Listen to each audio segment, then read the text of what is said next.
we are here to discuss about the topic communication. So last class one of the group have taken about the topic. So can anyone please tell me what is communication? Anyone? Facts and ideas.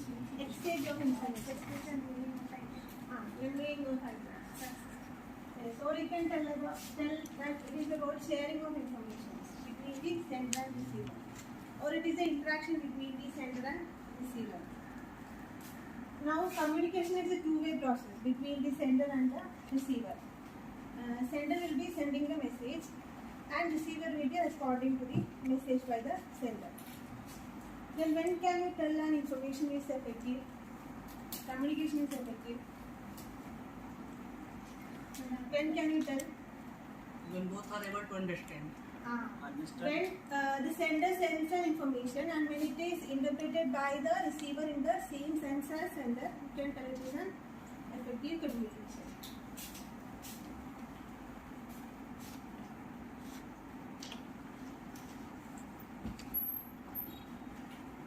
Communication is derived from a Latin word called communis. Communis means to share. So this is about the basic information of communication. So now let's move on to the process of communication.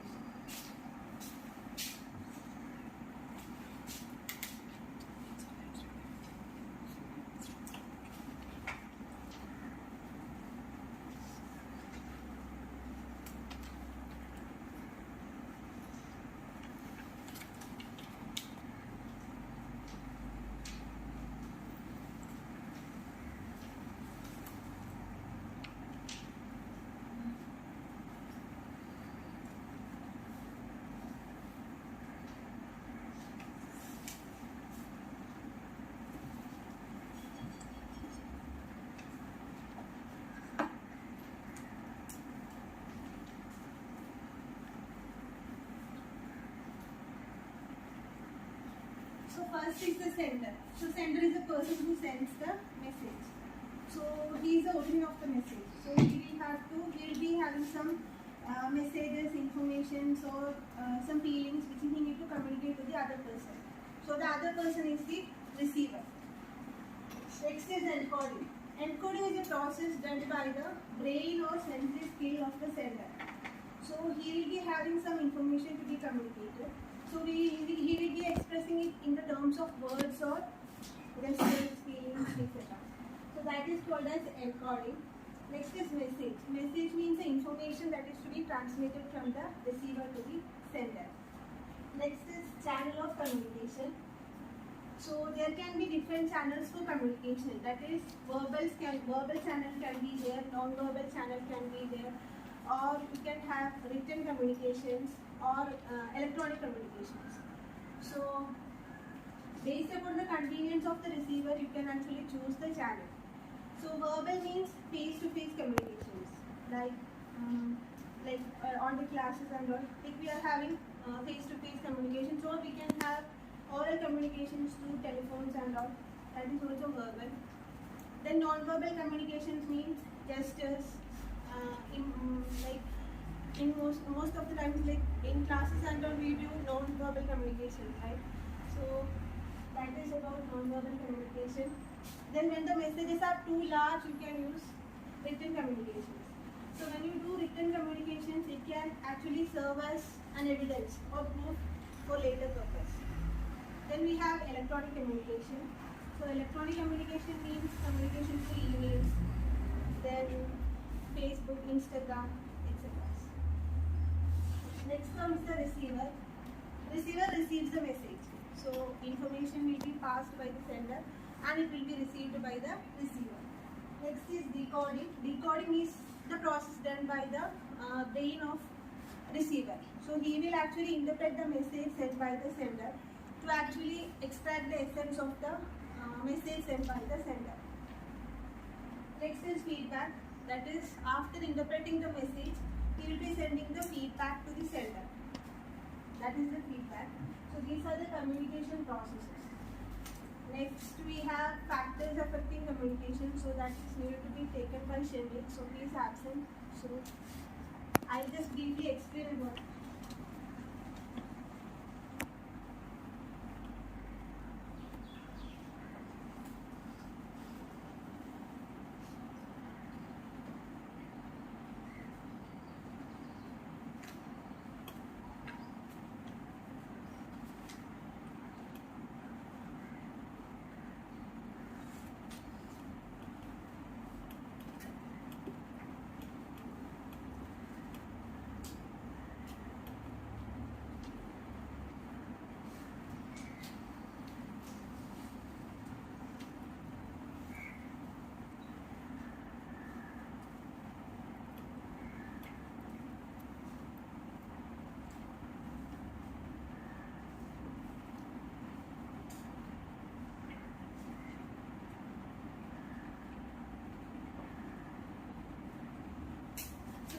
some of the main factors that influence the communication. First is status.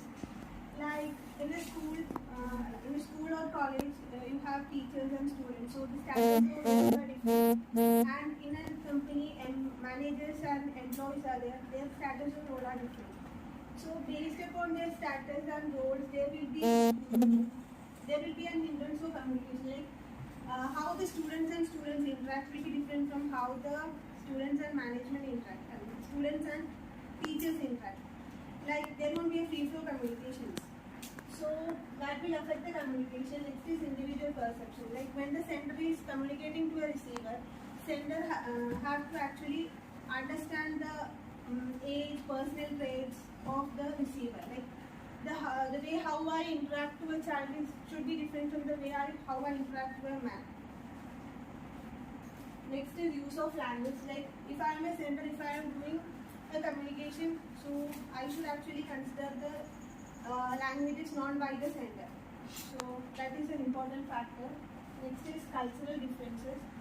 Like when we interact with a person, when two persons are coming from two different backgrounds, so their cultures will be different. So based upon that, their words will be different, their body languages will be different. So sometimes the opposite person may not understand their languages, so that can affect the communication.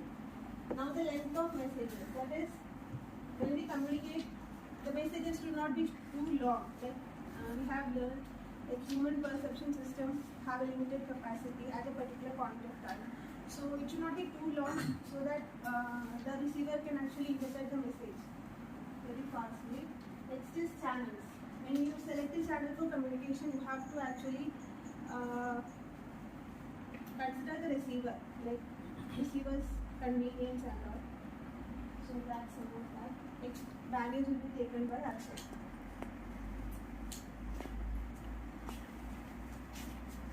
Thank you, Shruti. Good afternoon, to all.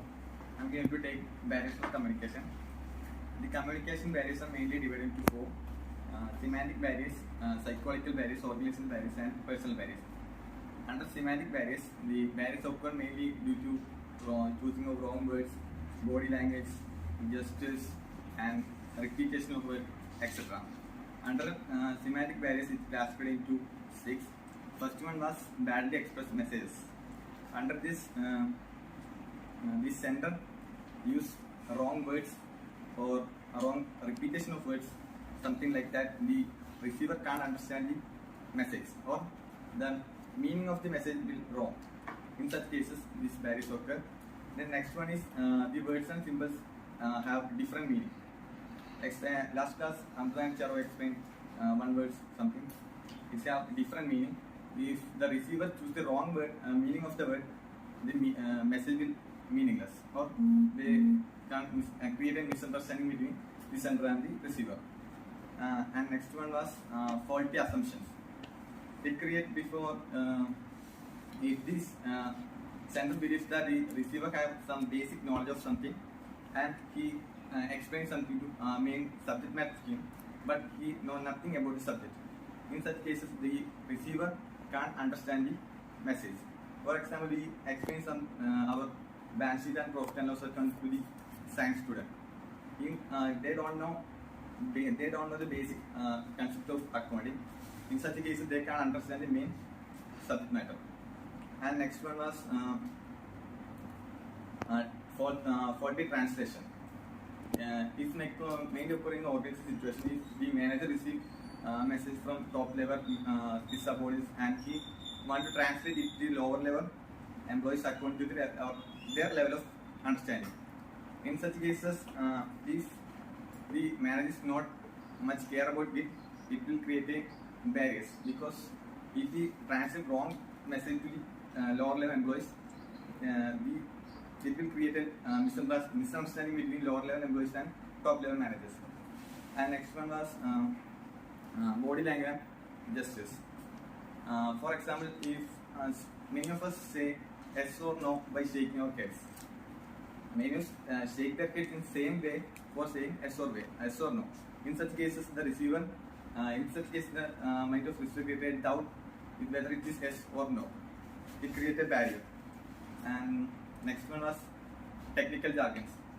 Technical jargons means the technical persons like engineers, various technicians use some kind of technical language or concept in between their conversation. We can't understand such a language or terms. In such cases, it creates a barrier.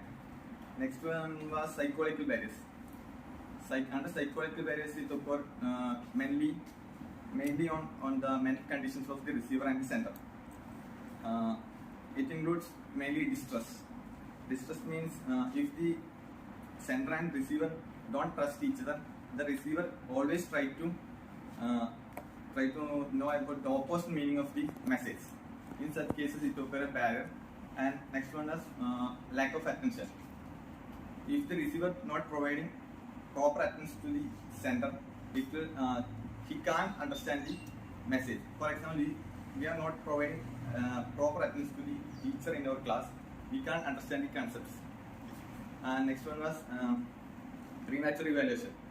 It means the receiver try to understand or decode the meaning of the message before receiving actual message.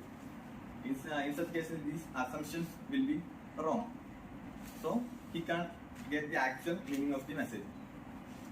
These are the psychological barriers in communication. Next one was organizational barriers.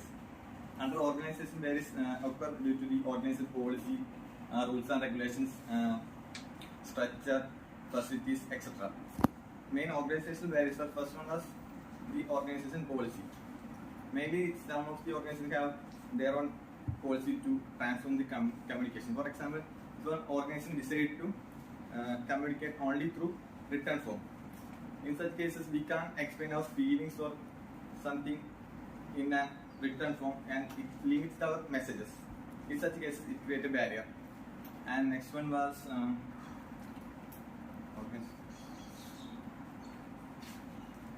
organization structures. Organization structure, if there are lot of numbers managed in the organization structure, it create a delay in message process, transferring messages. And if a fixed structure is channel of communication is there, they can't deviate from the communication channel. For example, they can communicate with subordinates or other subordinates, other departments, etc. And next one, the rules and regulations of the organization. If the many of them there are rules that they rules for a medium of communication, the subject matter of communication for transferring. For example, for the superior of the organization can't share a confidential information with his subordinates or lower level employees or with competition. It's a rule in an organization. In such cases, it limits the communication. And next one, the organization facilities.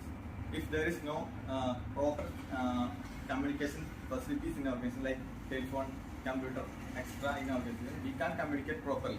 It limits the communication, it creates a barrier in the organization. Next one, the fourth one was personal barriers. Personal barriers includes the problem between or attitude of the sender and the receiver.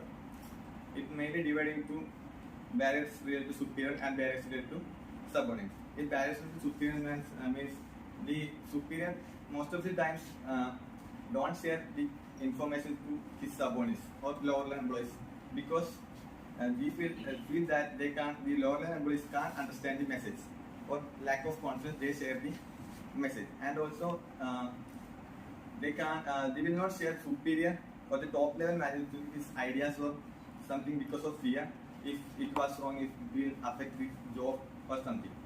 And next one was barriers related to subordinates. If the superior authority will not provide proper incentives or appreciation for the ideas of the lower level employees, they can't provide new ideas to the top level managers. Or and if the sometimes it creates fear if the lower level employees to share ideas to the top level employees because of if it will be false, they think that it will affect their jobs.